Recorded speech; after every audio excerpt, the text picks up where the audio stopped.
오늘 하나님이 주신 말씀 함께 읽겠습니다. 요한복음 11장 25절에서 26절 말씀입니다. 시작. 예수께서 이르시되 나는 부활이요 생명이니 나를 믿는 자는 죽어도 살겠고 무릇 살아서 나를 믿는 자는 영원히 죽지 아니하리니 이것을 내가 믿느냐. 아멘. 이 말씀은 요한복음 11장 25절 말씀인데 요한복음 11장 21절과 24절을 보면 마르다가 다른 말을 하는 것을 봅니다. 지난 주일 예배 때에서도 우리가 나눴듯이 오라버니가 죽었습니다. 슬픈 가운데 있죠. 오빠 나사로가 살아나기를 바라는 마르다의 또 마리아의 마음이 있는데 마르다가 이렇게 말합니다. 요한복음 11장 21절에 보면 주께서 여기 계셨더라면 내 오라버니가 죽지 아니하였겠나이다. 과거 시제로 돌아가죠. 그리고 또 24절에 보면 마르다가 이르되 마지막 날 부활 때에는 다시 살아날 줄을 내가 아나이다. 분명히 23절에서 예수님께서 이르시되 내 오라버니가 다시 살아날 것이다 말씀하셨습니다. 그런데 마르다는 또 24절에는 마지막 날 부활 때에는 이렇게 미래로 자기의 생각을 옮겨놓고 있죠. 마르다의 생각은 과거에 묶여 있고 또 미래에 묶여 있습니다. 이러한 그 시제 속에서 요한복음 11장 25절 방금 읽은 말씀은 나는 부활이요 생명이니 나를 믿는 자는 죽어도 살겠고 무릇 살아서 나를 믿는 자는 영원히 죽지 아니하리라. 이것을 내가 믿느냐. 현재형으로 말씀하고 있습니다. 주님은 현재에 역사하시고 현재에 살아계십니다. 임마누엘의 하나님은 물론 과거에도 계셨고 미래에도 우리와 함께 계시는 임마누엘의 하나님이십니다. 하지만 주님은 우리에게 원하시는 것은 지금 현재 예수님이 우리와 함께 하신다는 것을 믿는 것입니다. 거기서 치유가 일어나고 거기서 생명이 일어나게 됩니다. 우리가 임재 묵상을 이제 배우고 있는데 presence, 임재는 presence죠. Jesus presence, 주님의 임재. 주님의 임재를 우리가 경험하기를 원합니다. 우리가 세상의 철학과 지식과 세상의 논리와 심리학으로 치유가 되는 것이 아니라 진정한 치유는 영원한 것을 만질 때 치유가 일어납니다. 우리가 예수 그리스도 영원하신 하나님이신 예수님을 지금 이 순간 과거도 아니고 미래도 아니고 지금 이 순간 그분의 임재 앞에 우리가 앉아서 영원하신 주님의 임재를 만나고 경험하고 터치하면 거기서 치유가 일어나는 것입니다. 그래서 presence는 present와 연결되는 거예요. present. past도 아니고 future도 아닙니다. 그래서 임재가 presence인 것은 present. 지금 현재 우리와 함께 하시는 주님을 만나는 것이 우리의 추구하는 영성이라는 것이죠. 그래서 예수님은 요한복음에서 에고 에이미, 그래서 임재 묵상은 에고 에이미의 임재 묵상입니다. 에고 에이미는 I am이죠. I am. 그래서 예수님은 나는 아브라함의 하나님이요 이삭의 하나님이요 야곱의 하나님이요 또한 너희의 하나님이다. 하나님은 죽은 자의 하나님이 아니라 산 자의 하나님이다. 살아있는 자의 하나님이다. 이미 죽고 없는 것 같은 그런 사람들에게 에게 도망가는 것이 아니라 지금 현재 그들도 지금 살아있는 것이고 아브라함도 죽었다고 생각하지만 주님의 시간 속에는 살아있는 것입니다. 또한 하나님은 죽은 자의 하나님이 아니라 살아있는 자, 예수 그리스도 안에서 복음을 듣고 택정함을 받고 살아있는 자들의 하나님이시고 동일하게 하나님의 시간 속에서 살아있는 현재형으로 우리를 만나 주시기를 원하십니다. 그것이 에고 에이미의 임재입니다. 우리는 많은 스트레스 가운데 있어요. 끝없이 미래를 향해서 우리는 달려갑니다. 네. 예전에 교대에서 실험을 한 적이 있는데 21명의 대학생을 실험해서 16명이 번아웃증 후군에 걸려 있거나 또 그게 다다라 있다. 이 우울증과 비슷한 증세인데 이 번아웃, 끊임없이 멈추지 못하고 미래를 향해서 끊임없이 달려가고 있는 이 번아웃 상태에 우리들이 놓여 있습니다. 우리 사람이 저주받은 것이 그거죠. 기경하면서 살아야 하는 저주를 받았습니다. 그래서 우리는 의식적으로 복음 앞에 앉지 아니하면 끝없이 이 번아웃 상태에 내몰리게 되어 있습니다. 젊은 사람들이 지금 이 번아웃 상태에서 고통받고 있습니다. 그 실험을 그렇게 해서 그렇지 사실 우리나라의 많은 사람들이 온전히 현재에 멈추어 서서 현재에 역사하시는 주님으로 인하여 즐거워하고 기뻐하고 만족하는 참된 영성을 알지 못하고 있습니다. 끝없이 세상이 가르쳐준 그 가치관을 따라서 내몰리며 영과 혼과 육이 한 번도 자신의 삶을 살아보지 못하고 있죠. 늘 현재에 살지 못하기 때문에 60, 70평생을 살아도 참된 자기의 삶을 살았다 이렇게 말하기도 어려운 상황이 되었습니다. 그래서 임재 묵상은 영과 혼과 육을 온전히 현재에 머물게 함으로써 현재에 계신 예수 그리스도를 만나고 그분을 터치하고 그분을 즐거워함으로써 우리 가운데 생명이 있고 또한 우리 가운데 회복이 있고 치유가 있는 그러한 묵상으로 나아가는 것입니다. 그래서 이 임재 묵상은 또한 말씀 터치예요. 보통의 그 명상과 다른 점입니다. 이 임재 묵상은 중심이 말씀이 됩니다. 가만히 앉아서 관조하는 것이 아닙니다.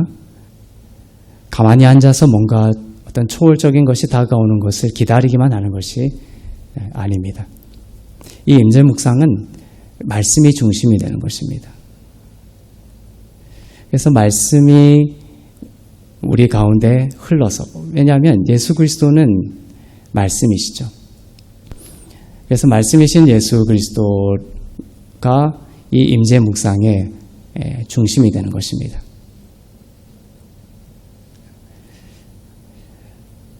우리 방금 요한복음 11장 25절에서 26절 말씀을 읽었습니다.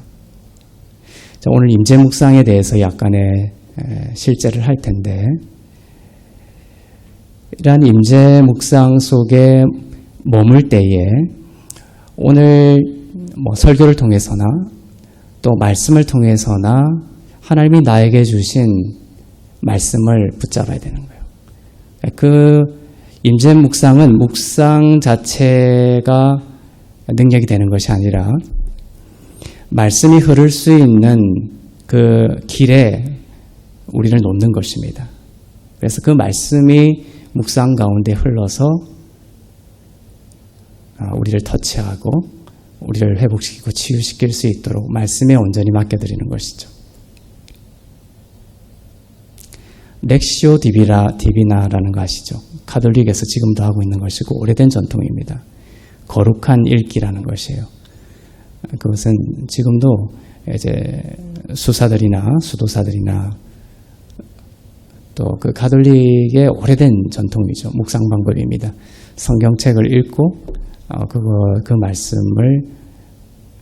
그 말씀이 내가 될 때까지 깊이 이제 묵상하는 방식이에요.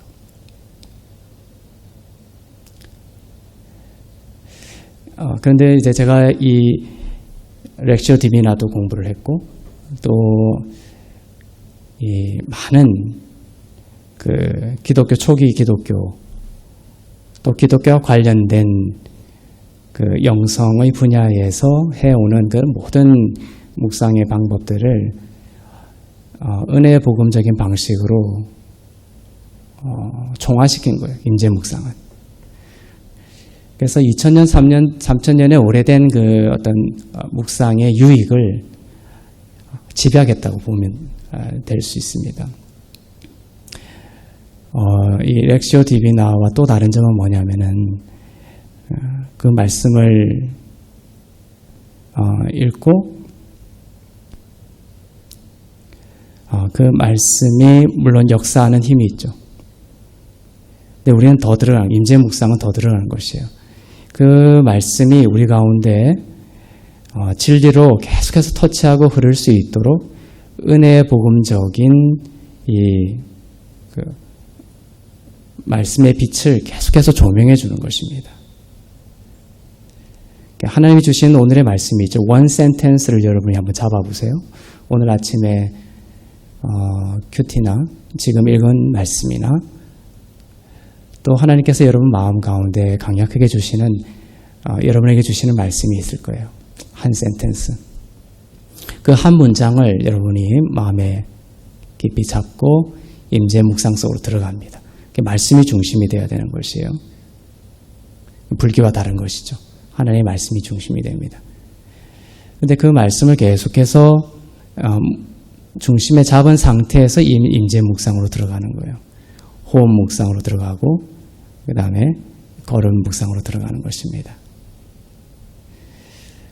그러면 하나님께서 그 말씀 자체에서 우리에게 지혜와 생명과 능력을 주시기도 하고 또한 그 말씀이 하나의 거룩한 씨앗이 되어서 이러한 임재 묵상을 통해서 우리에게 풍성한 또 초월적인 하나님의 지혜와 능력의 말씀으로 우리를 인도하시는 것입니다.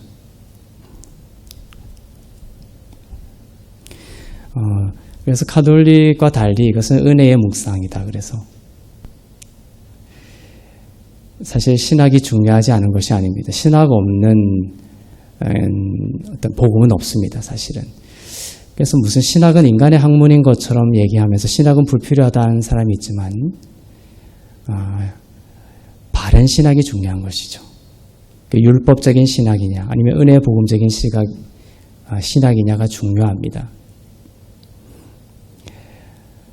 이 은혜 복음적인 그 신학적인 틀을 가지고 우리가 묵상을 하는 것이 임재 묵상입니다. 이것이 가톨릭과 다른 거예요.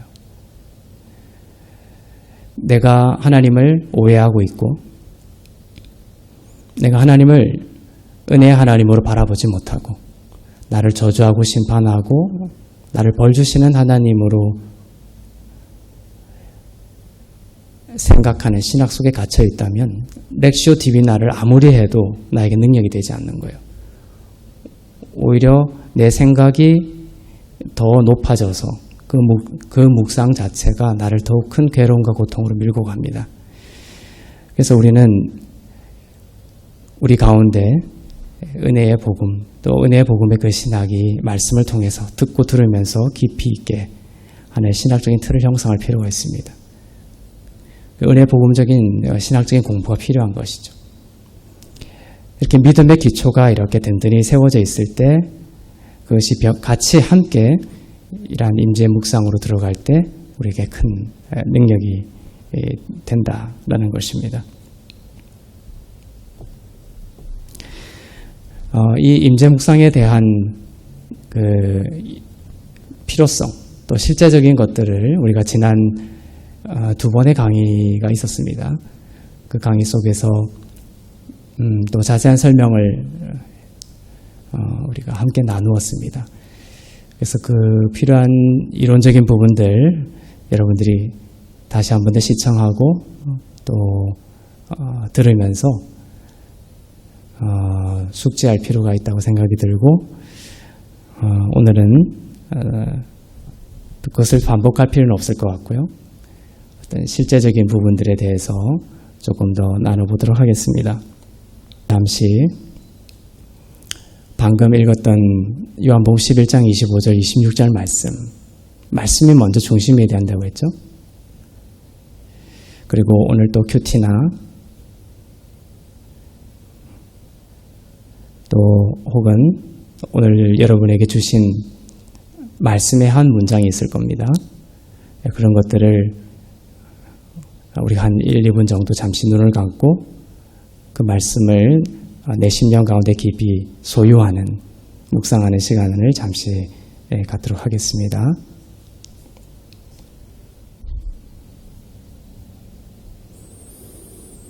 들어오겠습니다. 어떻습니까? 별 생각이 다 들죠? 이게 참 어려운 거예요. 그래서 제가 그렇게 묵상을 한다고 앉아 있으면 묵상이 안 됩니다. 안 됐었어요. 그 말씀이 나를 관통하기는커녕 이 험한 생각들이 내 머릿속에 전쟁터처럼 전쟁을 벌이고 있는 상황 속에서 참 혼란스러운 그런 묵상을 해오고 있습니다. 그렇지만 여러분이 이 임재 묵상을 훈련이 되면은 제가 한 10년 넘게 됐는데 임재 묵상을 하면은 전쟁 같은 그 생각들이 멈추어지고 끊어지고 그 안에서 어떤 말씀의 잔잔한 흐름이 자꾸 흐르고 또 그 말씀이 예수 그리스도의 임재가 되어서 나에게 음성을 들려주시고 깊이 있게 만져주시며 위로해 주시고 또 지혜를 주시는 것을 경험하게 될 거예요. 소리치는 기도에 우리는 능하죠. 주님께 부르짖고 기도의 궁극적인 지점은 듣는 것이죠. 주님께 우리가 아뢰 기도하지만 그 모든 아뢰음을 주님께서 들으시고 우리에게 뭔가 말씀을 하십니다. 그런데 그 말씀, 주님의 말씀은 잔잔한 음성으로 우리에게 들려주시는 거예요. 문제는 우리는 멈추지 않는다는 것이에요. 계속해서 달리니까 현재 지금 멈추어 서서 우리에게 말씀하시는 하나님의 음성을 듣기가 어렵습니다. 그리고 우리가 너무나 시끄럽습니다. 너무나 소음 가운데 있습니다. 열심히 일을 하고 나에게 있는 불안을 우리가 생계를 위해서 일을 하기도 하지만 그것이 어떤 적당한 선을 넘어버리는 경우가 많아요. 그러니까 일 중독에 빠지죠. 세상의 모든 중독은 사람들도 싫어하지만 사람들이 부추기고 칭찬하는 중독이 있어요. 일 중독. 정말 열심히 산다. 그 중독인 거죠. 자기도 모르고 남들도 칭찬하고 바람직하다고 생각했지만 이것이 가장 위험한 중독이 하나일 수 있어요. 왜냐하면 일 중독도 나의 고통과 그런 것들을 가리는 거예요. 그걸로 인해서 나의 아픔과 상실과 고통을 외면하는 것입니다. 일에 빠져 있을 때는 잊어버릴 수가 있으니까. 그렇게 과도하게 일을 하고 집에 돌아오면 그 고요한 상태가 너무나 고통스러운 거예요. 왜냐하면 훈련이 안 돼 있기 때문에. 고요한 가운데 주님의 음성이 들리기보다는 계속해서 나의 그 생각들, 자책들, 나를 학대하는 생각들, 내가 왜 그랬을까? 또 미래로 도망가죠. 이렇게 되지 않으면 어떨까? 또 일이 저렇게 되면 큰일 날 텐데. 이러한 후회와 그다음에 미래에 대한 두려움의 생각으로 막 사로잡힙니다. TV를 틀죠. 잊어버리기 위해서. 끊임없이 내 안에 있는 고통, 주님의 음성을 막아서는 고통과 상처와 아픔들을 계속해서 떠나보내지 못하고 다른 것으로 가립니다. 뭔가 자꾸만 새로운 것을 원하죠. 이것도 하나의 중독일 수가 있어요. 그래서 임재 묵상의 그 발전된 측면으로 가면 어떻게 되냐면은 내가 하루 종일 아무것도 하고 있지 않는데도 불안하지 않아요. 그런 단계로 이렇게 가게 됩니다. 지금 많은 사람들의 모습은 어떻습니까? 자, 한두 시간 아무것도 안 하고 있으면 불안해서 살지를 못합니다. 그죠? 하루를 준다면 그게 쉼이 되는 것이 아니라 더 고통이 되죠. 이런 훈련이 안 된 사람들에게 일주일을 줄 테니까 편히 쉬고 와라고 하면 그것이 진정한 안식과 치유의 시간이 되는가? 그렇지 않습니다. 일주일을 주면 여행을 가죠. 빨리 여행을 갑니다. 거기서 주님을 만나는 것이 아니에요, 사실은. 그 많은 액티비티와 또 여러 가지 새로운 것들을 쫓아다니면서 내 안에 있는 그 고통과 또 주님의 임재에 대한 것을 이제 가리죠, 사실은. 일주일 동안의 그 많은 것들은 그 피상적인 그 새로운 것에 대한 추구와 경험으로 가려버리는 거예요. 계속 그 시간을 가리고 왔을 뿐이지. 그 다음에 월요일 날 이제 휴가를 끝내고 월요일 날 돌아갑니다. 그럼 어떻게 될까요? 잠시 그 휴가 때에 그런 기억들이 있어가지고 조금은 힘이 될 수도 있겠지만 다시금 나의 영혼은 조그만한 사람들의 말이나 또 조금 주어지는 그 업무에 흔들리고 맙니다. 일주일의 휴가가 나에게 진정한 치유의 시간이 못 됐다는 것이에요. 그 치유라는 것은 주님을 만날 때 또 만나서 나에게 남아있는 그 고통과 상처와 아픔과 그런 것들을 복음으로써 흘려보내는 그런 영적인 훈련들과 시간들이 우리에게 없다면 아무리 많은 시간이 주어져도 그것이 우리에게 치유가 되는 것이 아닙니다.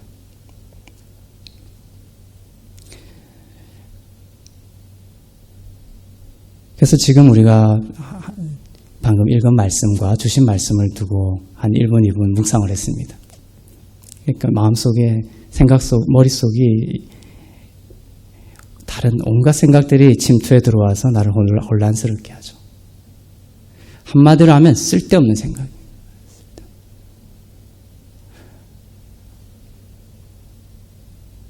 이것이 저는 참 너무나 아픈 것입니다. 자, 그럴 때 이 모든 생각을 멈추는 방법이 호흡 묵상입니다. 호흡 묵상. 자, 호흡 묵상은 일단 말씀을 우리가 붙잡았어요. 주신 말씀이 있습니다. 말씀을 읽으면서 기도 가운데 주신 말씀이 있으면 그 한 센텐스를 마음에 품고 호흡 묵상으로 들어갑니다. 그러면 지금 우리가 방금 했듯이 묵상이 잘 되지가 않아요. 끝없이 걱정과 염려와 두려움으로 내 머리가 사로잡히고 그 말씀이 밀려나는 것을 경험합니다. 그래서 이제 호흡 묵상이 필요한 거예요. 이 호흡 묵상은 수천 년 된 묵상법이에요. 지금 불교에 다 뺏겨버렸습니다. 가톨릭에 다 뺏겨버렸어요. 실제적으로 그들이 유익을 얻고 있는데도 이러한 그 기초 위에서 우리는 복음으로서 아름다운 묵상으로 주님의 임재 가운데 들어가는 묵상이 될 수 있는데 우리가 그것을 이제 회복하고자 하는 것이죠. 그래서 또 뭔가 하나 주어지면 마음이 답답하고 뭔가를 하기 전에 그 심리적으로 불안정한 상태에 놓이는 경우가 많이 있죠. 저도 그렇습니다. 그럴 때에는 제가 이 호흡 묵상으로 들어가는 거예요. 이게 첫 단계입니다. 그래서 호흡 자체에만 집중하는 것입니다. 예를 들면 여기서 마이크가 있죠? 마이크가 있으면 마이크의 시작과 끝이 있습니다. 그래서 우리가 호흡 묵상은 눈을 감고 호흡 자체에만 집중하는 거예요. 그래서 호흡의 시작부터 끝까지 쭉 따라가는 것입니다. 다른 생각이 멈추게 하는 거예요. 이 호흡 묵상을 통해서 내가 하는 호흡의 시작부터 그 호흡을 쭉 따라가서 끝까지 쭉 따라가면 내가 묵상을 시작할 때 또 시작하기 전에 나의 생각을 지배했던 그 모든 생각들이 꺾이는 화살처럼 멈추는 것을 경험합니다. 여러분은 성령을 받은 자이죠. 그래서 이 호흡은 불교나 또 믿지 않는 자들의 호흡과 달라요. 여러분의 호흡은 예수께서 하나님께서 우리에게 호흡을 주시면서 호흡을 불어넣어 주시면서 우리를 창조하셨던 것처럼, 또한 요한복음에서 주께서 숨을 내쉬면서 성령을 받으라 하셨던 것처럼 하나님의 생명이 깃든 호흡입니다. 여러분이 호흡할 때 이것이 그냥 나의 그 육체적이고 물리적인 호흡이다 생각하지 마시고 성령께서 함께 하시는 호흡이고 하나님께서 주신 생명의 호흡이라는 것을 생각하면서 이 호흡을 따라가는 것입니다. 그 호흡이 흐르는 곳마다 살아난다라는 것을 믿으셔야 되는 거예요. 에스겔의 성전에서 흘러나온 그 물이 닿는 곳마다 모두 살아났죠. 이 호흡은 성령의 생명의 호흡이에요. 여러분이 묵상하면서 하게 될 이 호흡은. 그래서 믿음으로 그 호흡을 따라갈 때에 그 호흡이 이르는 곳마다 모든 것이 살아난다라는 믿음을 고백해야 됩니다. 죽은 사회까지도 살아났죠. 그래서 이것은 기독교의 그 오래된 전통에서 차크라 명상이라고 합니다. 차크라의 명상은 그 호흡을 그 몸의 부위마다 흐르는 것으로 생각해요. 그 차크라 명상에서는 5가지 부위를 언급하고 하고 있었지만 그것이 이제 사라졌어요. 역사 속에서. 예를 들면 이제 엉덩이뼈에서 호흡을 엉덩이뼈로 가져가는 거예요. 그 호흡이 엉덩이뼈에 머물면서 치유하고 있다는 것을 믿음으로 그리고 상상하고 고백합니다. 그것이 이제 위장으로 올라오고 심장으로 올라오고 눈으로 올라오고 정수리로 올라오고 이 5가지의 그 부위를 중심으로 호흡을 했던 것이 이제 기독교의 초기의 차크라 명상입니다. 그런데 그것이 5개에 머물 필요가 없죠, 우리는. 그 호흡을 하면서 이 생명의 호흡이 나의 모든 그 육신의 부위에 흐른다라는 것을 생각하셔야 돼요. 발에서부터 쫙 올라오는 거예요. 나의 발꿈치에 예수의 이 호흡의 생명의 호흡이 흘러 지금 치유하고 있습니다. 이미 치유하셨습니다. 발꿈치로 올라오고 무릎에 올라오고 또 허리가 아픈 사람들도 있죠. 이 호흡이 그냥 호흡이 아니라 생명의 성령의 호흡이기 때문에 그 호흡이 들고 내쉬면서 그 호흡이 이 허리에 머물고 치유하고 또 이미 치유했음을 선포하면서 묵상을 합니다. 그리고 이것이 쭉 올라와서 이제 정수리까지 이렇게 쭉 호흡을 하는 것입니다.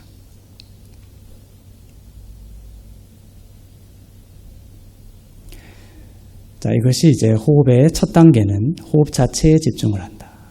그리고 그 호흡을 처음부터 끝까지 쭉 따라갑니다. 들숨과 날숨을 하면서. 그러면서 그 모든 생각을 멈추는 거예요. 기존에 했던 생각들을. 헛된 생각들을 멈추는 것입니다. 그리고 그 호흡을 우리가 들숨과 날숨을 하죠. 들숨과 날숨을 하면서 나는 주 안에서 모든 죄를 사함받고 의로운 자가 되었습니다. 나의 죽음과 부활을 호흡에 담습니다. 들고 내쉬면서 나는 예수와 함께 죽었고 예수와 함께 부활했습니다. 그 호흡이 생명을 얻습니다. 예수와 함께 죽고 예수와 함께 살아난 부활의 호흡이요 성령의 생명의 호흡입니다. 그 호흡을 눈을 감고 호흡에 집중하면서 그 호흡이 나의 모든 몸의 부위를 흐른다라는 믿음으로 발바닥에서부터 복숭아뼈에 또 발목에 또 무릎에 이렇게 쭉 올라옵니다. 심장과 목과 눈과 정수리. 이렇게 호흡을 쭉 생명의 에스겔의 성전에서 흘러나온 그 성령의 물처럼 그것이 나의 온몸을 이렇게 흘러가는 관통하는 것을 믿음으로 이렇게 고백하면서 호흡을 하는 것입니다. 자, 몸뿐만이 아닙니다. 그러다 보면 나의 상한 마음, 나의 지친 마음, 누군가를 미워했던 마음, 이런 데까지 그 호흡을 다 흐르게 하는 거예요. 그러면서 그것이 다 주님이 물로 발을 씻겼듯이 주님께서 씻고 계심을 고백하며 기뻐합니다.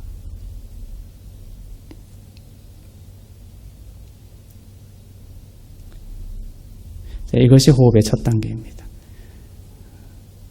우리 한번 눈을 감고 실제로 해보도록 하겠습니다.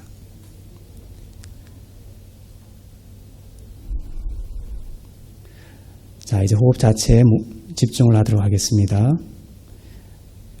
들숨과 날숨, 숨을 들이쉬고 숨을 내쉬면서 모든 생각을 끊고 호흡 자체에 집중합니다. 그 호흡의 길이가 있는데 처음부터 끝까지 쭉 따라갑니다.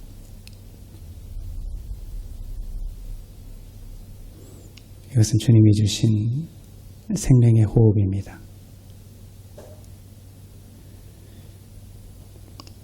이 호흡과 함께 주와 함께 나는 죽었고 주와 함께 나는 부활했음을 고백함으로 주신 생명의 호흡입니다.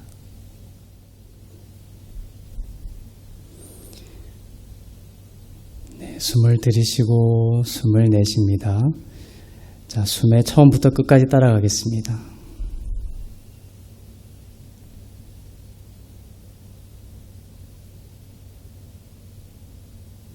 내쉴 때에도 처음부터 끝까지 따라가겠습니다.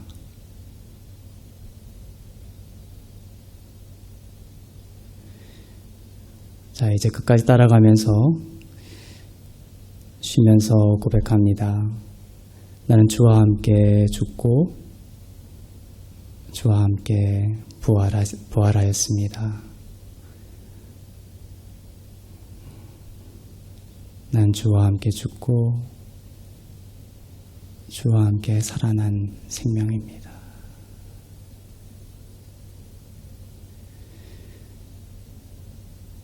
그것이 성전에서 이루어진 일입니다. 예수의 죽음으로 우리가 죽고 부활하여 성령을 통하여 새로운 호흡을 받았습니다. 그것이 에스겔의 성전에서 남쪽 문을 향하여 사해까지 흘러갑니다. 흐르는 곳마다 모든 것이 살아나는 것을 그려주고 있습니다. 자, 이것처럼 자, 이제 우리 호흡을 하며 그 호흡을 우리의 모든 육신의 몸의 모든 부분마다 흐르는 것을 상상하며 생각하며 호흡하겠습니다.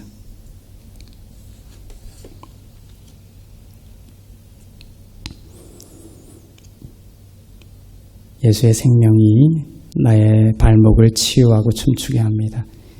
예수의 생명이 나의 무릎에 머물며 나의 무릎을 치유합니다.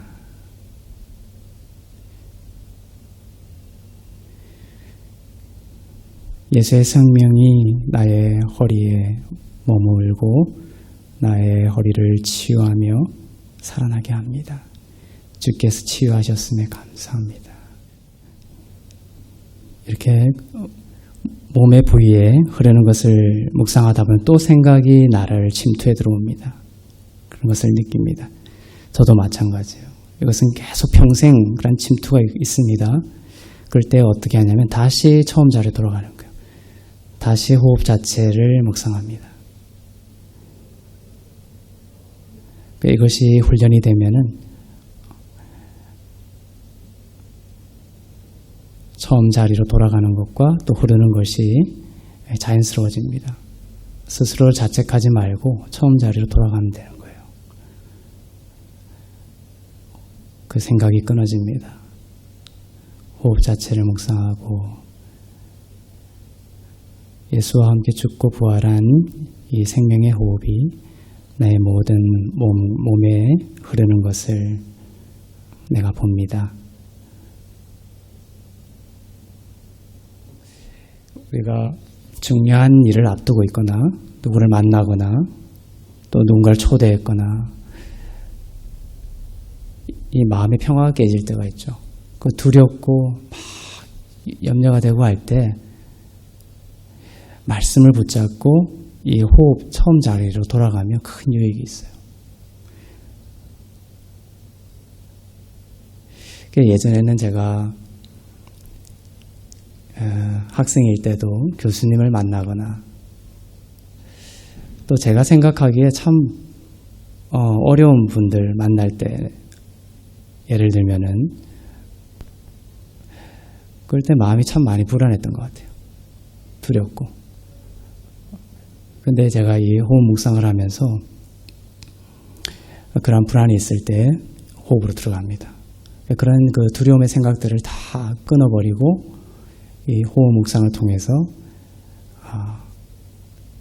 내 마음 가운데 참된 평화가 오고 두려움이 사라지고 염려가 사라지면서 내 안에 평화가 이렇게 차오르는 것을 경험해요. 그럼 주눅들지 않고 그 사람을 만나고 내가 과장된 말이나 아첨하는 말이나 비굴한 말을 하지 아니하고 심플하고 딥한 말을 할 수가 있어요.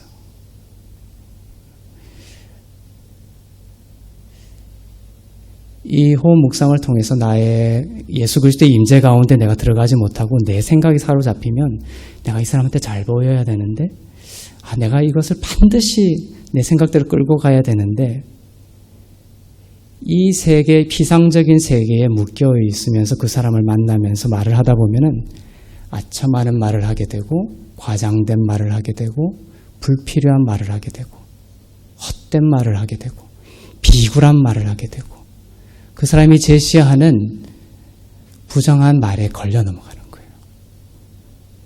내가 뭐 몇 천만 원 줄 테니까 이거 별거 아니니까 한번 같이 하자. 막 이런 그런 말에 쉽게 넘어가는 거예요.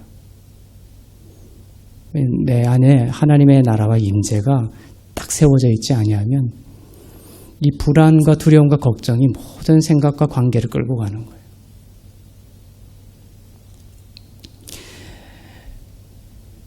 그래서 제가 예전에는 예를 들면 교수님을 만났다. 그럼 교수님이 나에게 참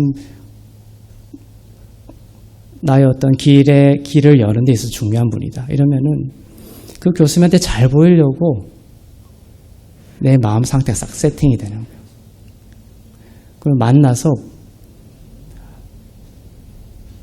불필요한 말들이 막 쏟아집니다. 평화가 없어요. 그 교수님이 나를 바라봤을 때는 어떻게 바라볼까요? 금방 파악합니다. 사람들 어리석지 않아요. 이 사람이 나에게 잘 보이려고 하는구나.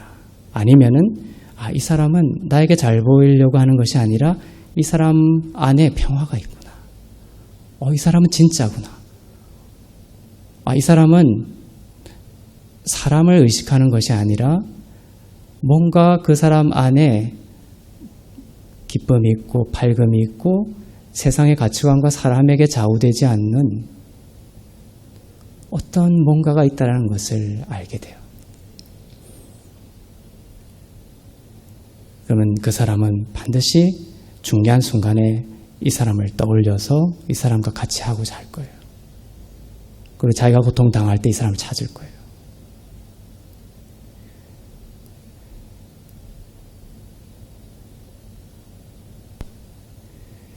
그래서 누군가를 만났을 때 자기 생각에 끌려가지 말고 이 호흡으로 들어가는 거예요.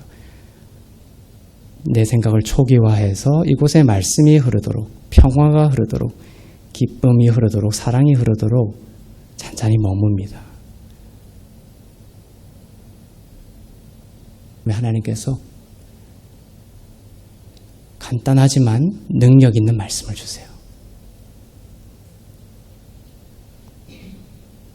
지난 주일에도 제가 어떤 교회에 격려사를 하러 갔습니다.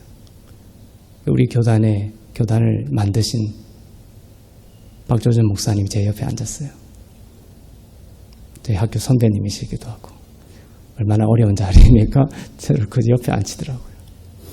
예전 같으면은 마음이 혼란스럽고 불안하거나 아니면 당황스럽거나 아니면 이 박조준 목사님 자체를 신경 쓰느라 제 자체가 소란스럽을 거예요. 그리고 어떻게든 말을 걸어서 그 박조준 목사님의 그 마음을 즐겁게 해주려고 유익을 주려고 막 애를 쓰는 어떤 육신의 모습에 끌려다녔을 거예요. 그렇지만 예를 들면 이제 저번 주에 그런 경우에도 앉아서 주님을 의식하는 거예요. 호흡으로 들어간다는 것은 사람을 의식하지 않고 이 자리에 주님의 임재를 경험하는 거거든요. 여러분이 어떤 상사를 만나건 어떤 두려움을 줄 수 있는 사람을 만나건 어떤 상황을 만나든 간에 이 임재 묵상은 그것에 끄달리는 것이 아니라 주님께로 향하는 거예요. 그리고 주님이 주시는 말씀과 주님이 주시는 그 능력, 평화와 기쁨과 희락의 힘으로 그 모든 것을 심플하면서도 딥하게, 간단하면서도 능력 있게 다스리는 법을 배우는 거예요.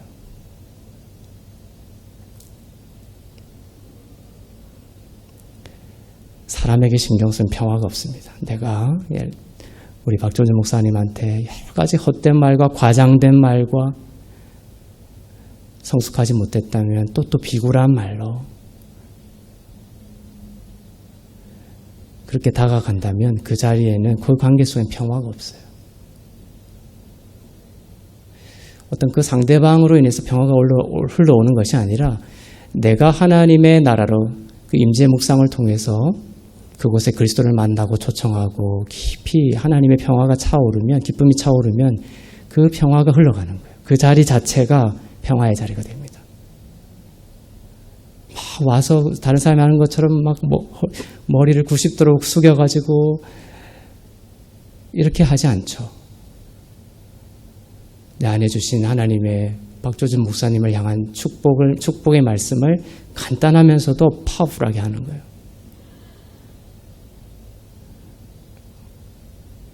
그런 내 안에 성령께서 이 흘러가는 것과 같이 흘러가는 것입니다. 이 훈련이 돼야 돼요.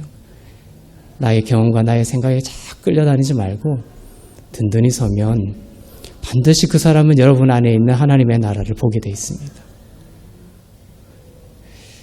이것의 가장 큰 유익 중에 하나는 뭐냐면 두렵지가 않습니다. 내가 이 말을 해가지고 저 사람이 어떻게 반응할까? 내가 이렇게 그 사람한테 행동해가지고 또 저 사람이 어떻게 생각할까?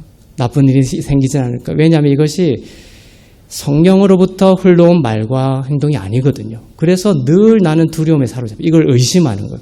나로부터 나온 말을 의심하게 되고 나로부터 나온 행동을 의심하게 돼 있어요. 왜냐하면 이것은 성전으로부터 흘러나온 성령으로부터 흘러나온 지혜와 말과 행동이 아니기 때문에 그래요. 하지만 이 묵상을 통해서 주님을 만나고 그 성령의 감동을 통해서 내 안에서 차올라서 나에게 주신 그 말이 비록 심플하고 딥하지 간단하고 군더더기가 없어도 그 말을 평화 가운데 깊이 딱 던지고 나면 확신이 있죠.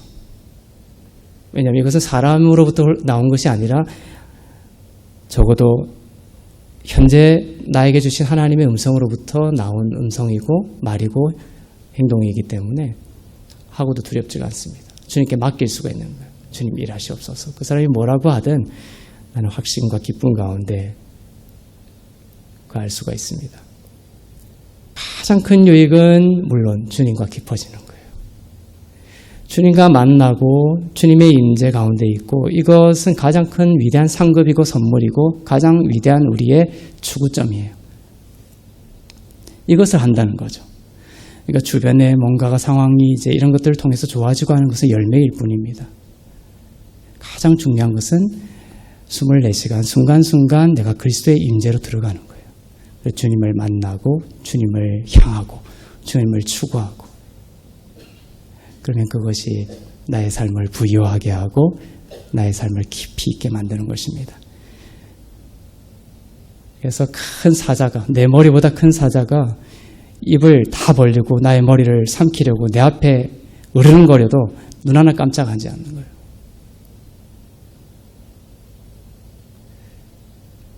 여러분 그럴 수 있습니까? 이제 이거 하다 보면 그렇게 됩니다. 그래서 이것은 지금까지는 몸을 중시하지 않았습니다. 그죠? 근데 이 임재 묵상은 영과 혼과 그 몸을 일치시키는 거예요. 그래서 호흡이라는 것은 마음과 몸이 분리가 돼 있죠. 그래서 이 몸을 중시하지 않는 게 극단으로 간 게 영지주의입니다. 몸은 악한 것이다. 그래서 이 몸을 다 버렸어요. 그래서 기독교의 그 영역에서도 몸 자체를 터부시하고 부정시하는 그 전통을 가지고 해오는 그룹들이 많이 있습니다. 지금도. 그렇지만 주님은 한 번도 몸을 부정시하지 않았어요. 너는 아프니까 아픈 대로 살아. 이렇게 하지 않으셨죠. 주님은 살리시고 회복시키시고 또한 하나님의 말씀은 운동력이 있어 관절과 골수까지 살리시는 능력이 있죠. 그런데 지금까지 우리가 그냥 살아가다 보면 몸이 따로 놀고 영도 따로 놀고 마음도 따로 놀아요. 그것은 임재 묵상을 호흡으로 들어가게 되면 마음을 몸으로 가져오는, 호흡을 몸으로 가져오는 거예요. 그리고 주님이 지금 현재 나의 몸 가운데 말씀 터치죠, 이것이. 말씀을 우리가 소유하면서 있기 때문에 영과 혼과 마음과 육이 일치가 되어 있는, 같은 선상에 있게 되는 거예요. 이것이 같이 있을 때 치유가 일어나는 겁니다. 아시겠죠?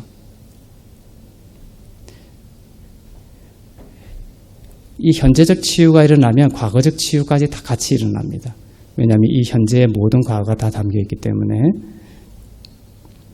이것이 이제 호흡 묵상인데, 자, 이 호흡 묵상을 하고 이것이 첫 단계라고 했죠. 두 번째 단계는 뭐냐면은 행복을 묵상하는 것입니다. 표에 나와 있듯이 이 표를 보면 착각할 수 있는 것이 호흡 자체를 묵상하고 그 다음 단계로 이 호흡 묵상 중에 이 행복을 묵상하는 단계로 넘어가는, 고통을 묵상하는 단계로 먼저 가는 게 아닙니다. 네. 이러한 방금 한 그 차크라 묵상까지 하면서 이 내 상태를 초기화시킨 뒤에 그 호흡 위에 어떤 묵상을 하냐면 이 행복의 묵상을 하는 거예요. 세상이 말하는 행복이 아니라 하나님의 나라, 예수 그리스도의 성품, 하나님 나라의 속성, 성령의 9가지 열매, 이것이 우리에게 참된 행복이 됩니다. 그래서 이 행복을 묵상합니다. 해피니스를 묵상하는 것이죠. 그 행복을 묵상하는데 제일 처음은 그리스도를 묵상합니다. 그리스도의 묵상, BEG라고 하는데 B는 beauty, 예수 그리스도의 아름다움을 묵상합니다. 예수 그리스도의 아름다움, 가장 아름다운 자리는 십자가의 자리죠. 공의가 만족된 자리입니다. 내가 처벌받아야 되고 내가 죽어야 하는 그 자리에 예수께서 사람의 몸을 입으시고 이 땅에 오셔서 나의 죄를 짊어지시고 십자가에서 죽으신 그 자리가 가장 아름다운 자리죠. 나를 죄에서 구원하신 예수 그리스도의 그 십자가의 아름다움, 뷰티, 예수 그리스도의 아름다움을 묵상합니다. 다윗도 자기에게 한 가지, 100개, 10개 줄이다가 단 한 가지 소원을 말하라고 한다면 아버지의 집에서 여호와의 아름다움을 묵상하는 것이다 라고 했습니다. 그 다음에는 E는 배그에서 E는 excellence입니다. 탁월성입니다. 예수님의 탁월성을 묵상하는 것입니다. 파도도 잠잠케 하시고 귀신을 내쫓으시고 모든 질병을 치유하신 말씀 하나로. 예수님을 잡으러 온 장병들이 있었지만 예수님 말씀 한마디로 장병들이 다 꼬꾸라질 정도로 하나님의 말씀은 능력이 있고 탁월하죠. 이 말씀이 나에게 선포될 때 내 안에 있는 모든 어둠과 질병과 모든 상함도 높으신 예수 그리스도의 이름과 그 말씀 앞에 무너질 것을 묵상합니다. 탁월성, G는 글로리입니다. 예수 그리스도의 영광을 묵상합니다. 높이 들리시고 나를 의롭다 하시게끔. 주님이 높이 들리신 것은 하나님 우편에 앉으셨죠. 그 앉으심은 홀로 앉으신 것이 아니라 우리와 함께 앉기 위해서 앉으신 거예요. 주님이 하나님 우편에 앉아 계십니다. 그 안에 우리가 있습니다. 그리고 주님의 영광은 우리에게 내어주실수록 영광 받으시는 분이세요. 우리를 착취하고 우리를 빼앗는 분이 아니시라 영광의 핵심은 우리에게 생명을 빼앗김으로 영광 받으시는 그 영광입니다. 그래서 사마리아 여인도 지치고 두려움 가운데 있었지만 예수님도 배가 고파서 우물에 기대어서 주저앉아 있었습니다. 하지만 예수님은 물을 먹었다라는 표현도 없고 양식을 먹었다라는 표현도 없지만 예수님은 요한복음 4장 마지막에 원기왕성에 있었고 활기차 있었고 능력 가운데 있었어요. 왜냐하면 그 여인에게 생명을 빼앗겼기 때문이에요. 주님은 주심으로 영광 받으신 것이죠. 주님이 우리에게 모든 것을 주심으로 영광 받기를 원하시는 모습으로 하나님 우편에 계심을 묵상하는 것입니다. 자, 이것이 그리스도를 묵상하는 것이에요. 그 다음에 두 번째는 그리스도 안에 있는 나를 묵상합니다. 예수 그리스도 안에 있는 나, 예수 그리스도 밖에 있는 나는 의롭지 않았고 흠이 많고 거룩하지 않지만 이제 예수 그리스도 안에 있는 나는 주 안에서 의롭고 흠없고 거룩한 자가 되었습니다. 그것을 묵상하는 거예요. 새로운 피조물이 되었음을 묵상합니다. 아버지의 집에 도착한 그 둘째 아들에게 아버지의 모든 것이 주어지는 장면들이 그려져 있어요. 소를 잡고 반지를 끼우고 가락지를 끼우고 신발을 신기고 장자의 옷을 입히고 가장 좋은 옷이라고 번역이 되어 있지만 원어로는 장자의 옷을 입힌 것, 첫째에게. 하나님의 상속본이죠. 주님의 모든 것이 너의 것이다라는 아버지의 집의 풍성함을 보여주고 있습니다. 그것이 그리스도 안에 있는 나에게 주신 세상에 있는 사람들과 다른 구별된 나에게 주신 그리스도 안에 있는 나입니다. 그것을 묵상합니다. 세 번째는 나에게 주신 삶의 경위의 묵상. 사람의 묵상이 참으로 중요하다. 그래서 여러분이 배우자이든 또 누구를 만나든지 간에 여러분 앞에 하나님께서 두신 그 사람과 현재적으로 연결이 돼야 되는 거예요. 그러면 그렇지 않고 계속 그 사람을 떠나 여러분의 생각이 다른 사람에게로나 또 미래로 자꾸만 도망가면 생명이 흐르지 않습니다. 지금 현재적으로 여러분 앞에 두신 그 사람과 연결되고 그 사람과 현재적으로 연결되어지고 감사하고 또 그 가운데 두신 하나님의 경위에 대해서 눈을 뜨는 그러한 묵상을 여러분들이 하셔야 돼요.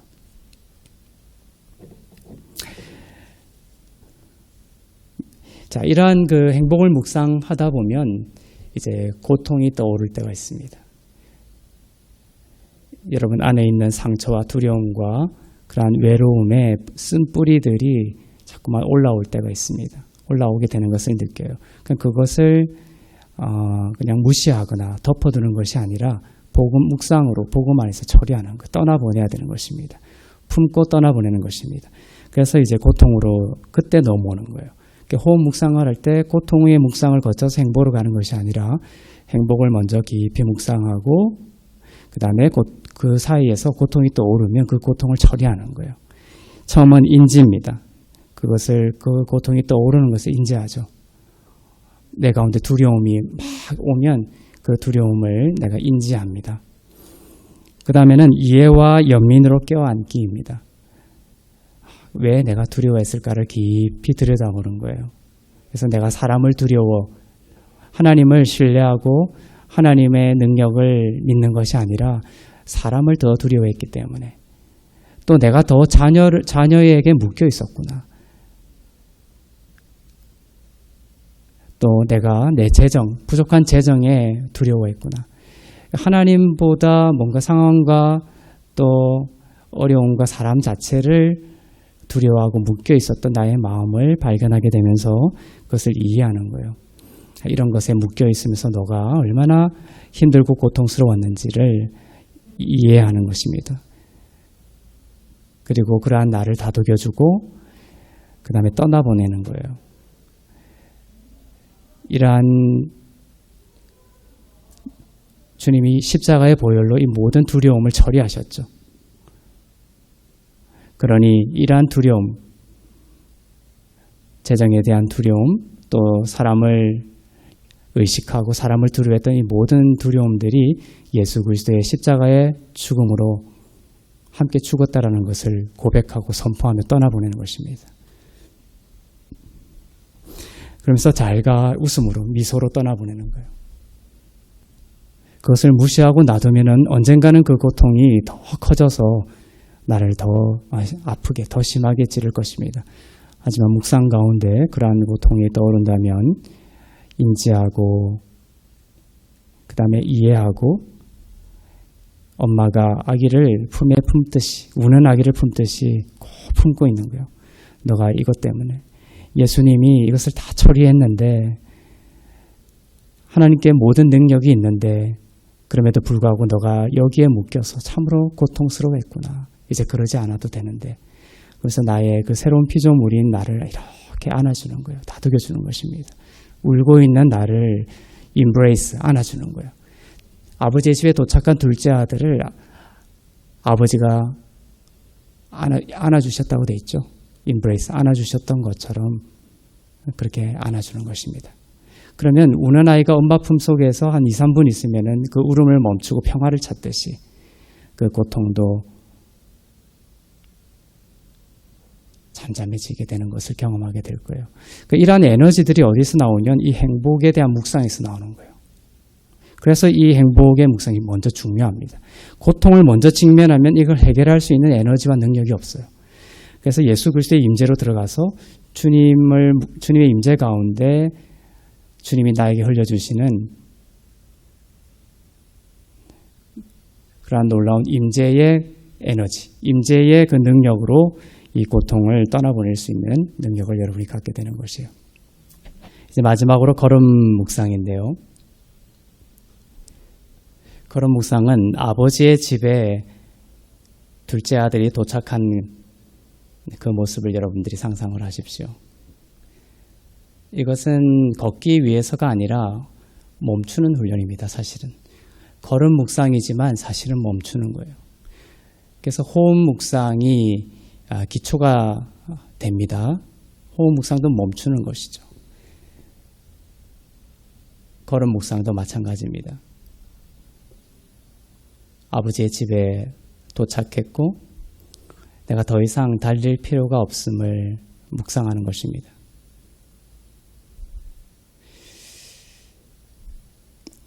그래서 실제를 이제 한번 해보면은 이 상태를 호흡 묵상 상태를 유지하는 거예요. 호흡 묵상 상태를 유지하면서 여러분들이 빠르게 움직이면 안 됩니다. 천천히 이 호흡의 보폭과 예수 그리스도의 보폭과 맞추는 거예요. 그래서 세 가지를 걸음 묵상을 하는데 아버지에 도착했습니다. 나는 도착했습니다. 아버지의 집에. 나는 도착했습니다. 아버지의 집에. 나는 도착했습니다. 아버지의 집에.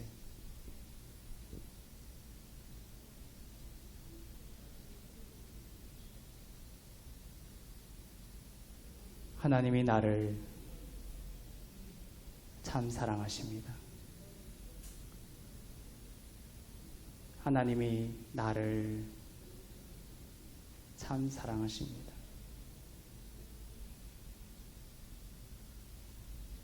하나님이 나를 참 사랑하십니다.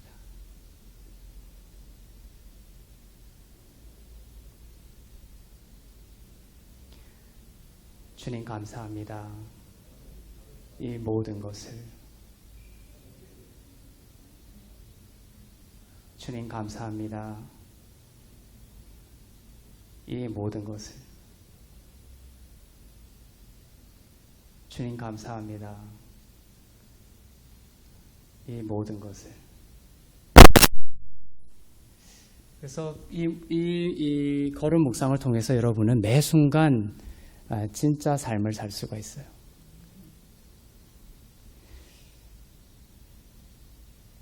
예를 들면은 저기 스피커가 있습니다.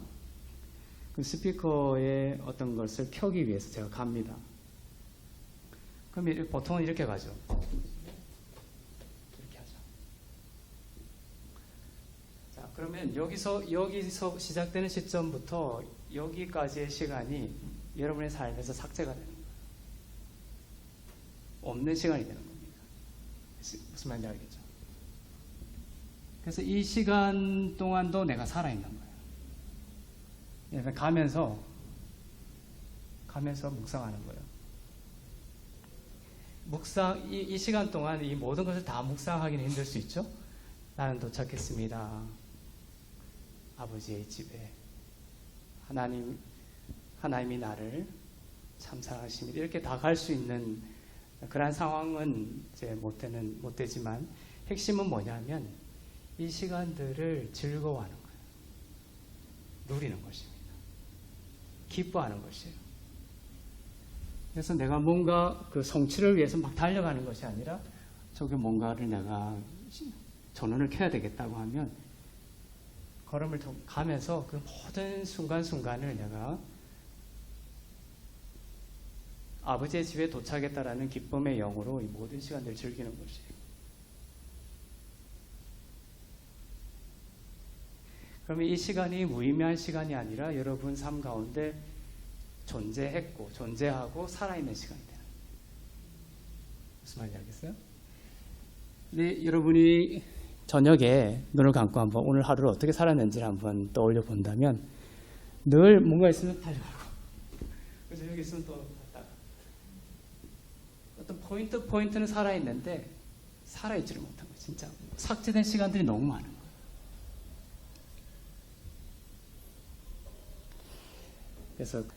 그래서 화장실에 갈 때도 그렇습니다. 화장실에 갈 때도 급해서 가는 것이 아닙니다. 이렇게 가는 거예요.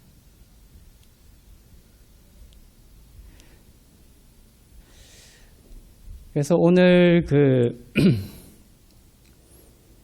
내용을 한 센텐스로 요약을 하자면 이렇게도 표현할 수 있을 것 같아요. 우리 집사님에게도 말씀하셨듯이 행복해지기 위해서 설거지를 꼭 끝낼 필요는 없다. 무슨 말인지 아시겠어요?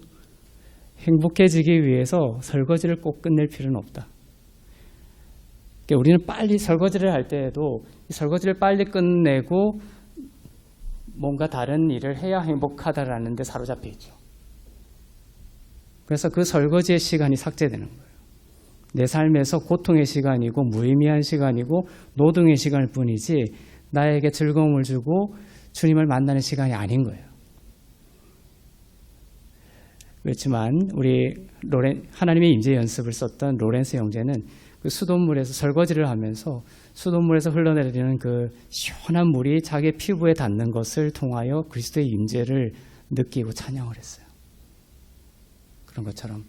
그래서 여러분이 저도 설거지를 자주 하는데 지난주에도 아내가 좀 아팠잖아요. 그래서 설거지를 하면서도 그 시간이 무의미한 시간이 아닌 거예요. 하면서 호흡 묵상을 하고 임재 묵상을 통해서 그 순간 생생하게 순간순간 그리스도의 임재로 들어가는 것입니다. 그 시간이 살아있는 거예요. 그러니까 똑같은 24시간을 사는 것 같지만 이렇게 임재 묵상을 통하여 우리는 빼곡하게 하나님의 임재 가운데 빼곡하고 알차게 풍요로운 임재의 삶을 살아갈 수가 있는 것입니다.